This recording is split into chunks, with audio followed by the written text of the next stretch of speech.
एक बार की बात है, एक बूढ़ी भिखारन जामुन थी और वो भीख मांगकर ही अपना पेट भरती थी। पर कुछ दिन से उसके पूरे शरीर पर फोड़े फुंसी निकल आए थे, जिसकी वजह से वो बहुत परेशान थी। हाय रे, एक तो ये बुढ़ापा, ऊपर से ये फोड़े फुंसी और हो गए मेरे बदन पर। बहुत दर्द कर रहा है पूरा शरीर, और तो और बहुत भूख भी लगी है। सुबह से कुछ नहीं खाया। हाँ, वो सामने एक गांव दिखाई दे रहा है, वहाँ से जरूर मुझे कुछ खाने को मिल जाएगा। आज वहीं जाकर भीख मांगती हूँ। जामुन उस गांव में जाकर भीख मांगने लगती है। बेटा बेटा, कुछ खाने को दे दो, कई दिन से कुछ नहीं खाया मैंने, बहुत भूखी हूँ मैं। दूर दूर दूर रहे बुढ़िया मुझसे। अरे गांव वालों देखो, हमारे गांव में कैसी अजीब भिखारन घुसाई है। अरे जल्दी आओ। रामपाल का शोर सुनकर सभी गांव वाले अपने अपने घरों से बाहर निकल आते हैं। अरे रे, ये भिखारन कम बीमारी ज्यादा लगती है। कहीं ये जानबूझकर हमारे गांव में बीमारी तो नहीं फैलाने आई? हाँ भाई, तुमने सही कहा, ये बीमारी ही फैलाने आई होगी जरूर। ए बुढ़िया, खुद जाएगी यहाँ से कि हम लोग तुझे धक्के देकर यहाँ से भगाएं? आप सब जो बोल रहे हो वैसा कुछ भी नहीं है।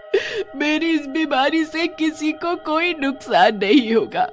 अरे मैं तो भीख मांगते मांगते यहाँ चली आई थी, बहुत भूखी हूँ, कई दिनों से कुछ नहीं खाया मैंने। मैं तो बस खाने को कुछ मांगने आई थी यहाँ। खाने को 2 रोटी दे दो, फिर मैं खुद यहाँ से चली जाऊंगी। बहुत भूख लगी है बेटा। ये ऐसे नहीं जाएगी, इसे तो भगाना ही पड़ेगा यहाँ से। भाई मारो इस बुढ़िया को और जल्दी भगाओ इस गांव से, बीमारी फैलने में कोई देर नहीं लगती। जामुन की बात कोई नहीं सुनता और सभी लोग उस भिखारन पर पत्थर मारने लगते हैं। पत्थर की मार लगने से भिखारन खूनम खून हो जाती है और अपनी जान बचाकर वहाँ से भाग जाती है और कुएं के पास लगे एक पेड़ के पास जाकर छिप जाती है। नहीं छोड़ूंगी किसी को, मार डालूंगी सभी को। अरे इसमें मेरी क्या गलती थी? मेरी बस यही तो गलती थी कि मैं गरीब हूँ, लाचार और भूखी हूँ।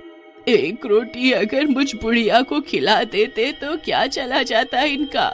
भिखारन अपने आप से ही बड़बड़ा रही थी कि तभी चुपके से वहाँ गांव में ही रहने वाले राघव और उसकी पत्नी सुधा आते हैं और भिखारन से धीमी आवाज में बोलते हैं। काकी, हम तुम्हारे लिए ये खाना लाए हैं, तुम इसे खा लो और किसी से कुछ नहीं कहना कि हमने तुम्हें ये खाना दिया है। गांव वालों ने तुम्हें बहुत मारा, हमें ये बिल्कुल भी अच्छा नहीं लगा, पर हम तुम्हें बचाने के लिए कुछ भी नहीं कर सकते थे। पर हाँ, हम तुम्हें खाना जरूर खिला सकते हैं। काकी, अब हमें चलना होगा यहाँ से, अगर किसी ने हमें यहाँ देख लिया तो बहुत गड़बड़ हो जाएगी। सुधा और राघव भिखारन को इतना बोलकर वहाँ से चुपचाप चले जाते हैं और वहाँ भिखारन रोटी को माथे से लगाती है और खाने लगती है। भिखारन को बहुत चोट लगने की वजह से वो वहीं बैठे बैठे ही मर जाती है। पूरे गांव में भिखारन के मरने की खबर फैल जाती है। उस भिखारन को भी यही हमारे गांव में ही मरना था क्या?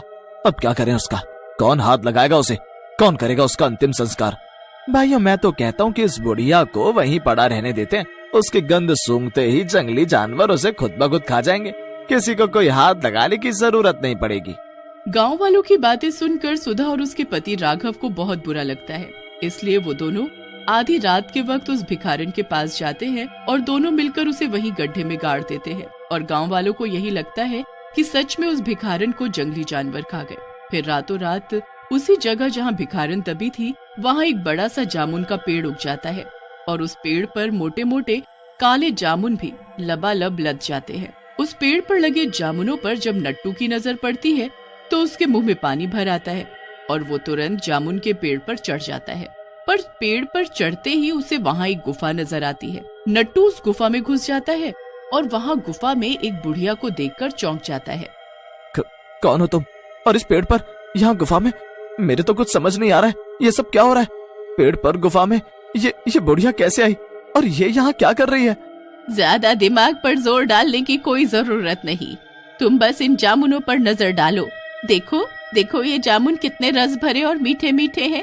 अरे जब तक तुम इन्हें खाओगे नहीं तो तुम्हें कैसे पता चलेगा कि ये मीठे हैं या नहीं। ये लो और खाओ इन्हें। और हाँ, अगली बार मैं तुम्हें जामुन तभी खिलाऊंगी जब तुम मेरे और मेरे जामुन का पता किसी और को नहीं बताओगे। नट्टू बुढ़िया के हाथ से जामुन लेकर खा जाता है। नट्टू को जामुन बहुत मीठे और स्वाद लगते हैं। वो और खाता है और खाते ही जाता है।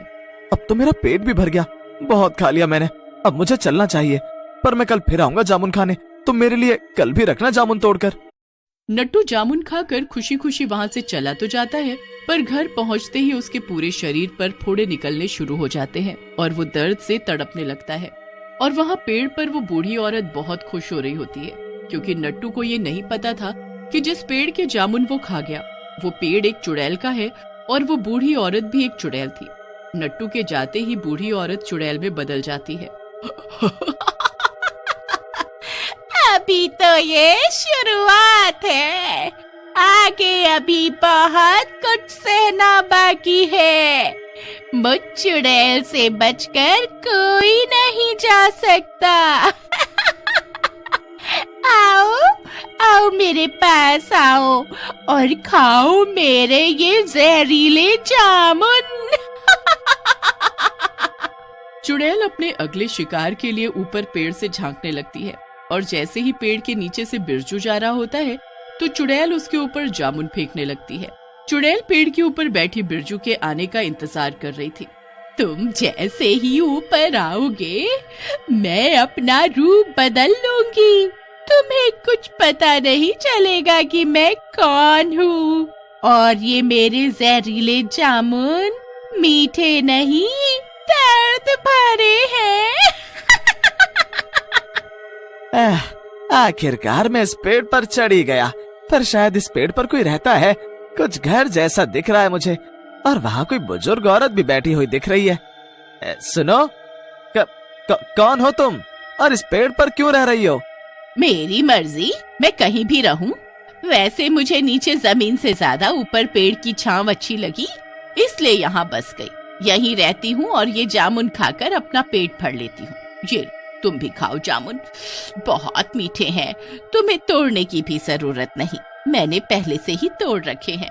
बिरजू ढेर सारे जामुन खाता है और अपने गमछे में भी थोड़े बांध लेता है अपनी पत्नी और बच्चों के लिए। फिर चुड़ैल बिरजू को भी मना कर देती है कि उसके बारे में किसी को ना बताए। घर पहुंचते ही बिरजू अपनी पत्नी रेखा और बच्चों को जामुन खिलाता है, पर तभी अचानक सबके शरीर पर फोड़े निकलने शुरू हो जाते हैं, हाथों पर, मुंह पर, हर जगह। अजी अजी ये क्या हो गया? ये अचानक मेरे शरीर पर इतने फोड़े कैसे निकल आए? ये तो आपके और बच्चों के शरीर पर भी निकल आए। मेरी तो कुछ समझ नहीं आ रहा कि ये सब क्या हो रहा है। हम सबके शरीर पर एक साथ एक जैसे फोड़े कैसे निकल आए? हमें अभी चलना होगा वैद्य जी के पास, क्योंकि इनमें बहुत खुजली हो रही है। चलो सब जल्दी। बिरजू और उसका परिवार वैद्य के पास पहुंचता है तो वैद्य उन्हें हाथ लगाने से मना कर देता है। छी, ये सब क्या लगा रखा है तुमने? क्या तुम्हें पता नहीं कि ऐसी बीमारी मैं ठीक नहीं करता? इसे हाथ लगाऊंगा तो मुझे भी ये बीमारी लग जाएगी। वैद्य जी रहम करो, मेरे बच्चों और पत्नी को आप ही ठीक कर सकते हो। हमें कोई अच्छी सी दवा दे दीजिए जिसे खाकर हम ठीक हो जाएं। मैंने बोला ना इस बीमारी की मेरे पास कोई दवा नहीं। तुम सब जाओ यहाँ से। जाते वक्त बिरजू और उसके परिवार को सब घूर घूर कर देखने लगे और बातें बनाने लगे, पर किसी की हिम्मत नहीं हुई कि उनके पास जाए और उनसे उनकी हालत के बारे में पूछे। जामुन वाली चुड़ैल ने एक एक करके सभी गांव के लोगों को अपने जहरीले जामुन खिला दिए और वहाँ गांव के लोग इसे बीमारी समझने लगे। मुझे तो लगता है ये बीमारी एक दूसरे को छूने से हो रही है, पर मेरी ये समझ नहीं आ रहा ये बीमारी आखिर हमारे गांव में आई कहाँ से? तभी वहाँ चुड़ैल अपना रूप बदलकर अपने सिर पर जामुन से भरा टोकरा उठाए आ जाती है और जोर जोर से हंसने लगती है। कितना सुकून मिल रहा है तुम सबको इस हालत में देखकर। बताओ बताओ, अब कैसा महसूस हो रहा है तुम सबको?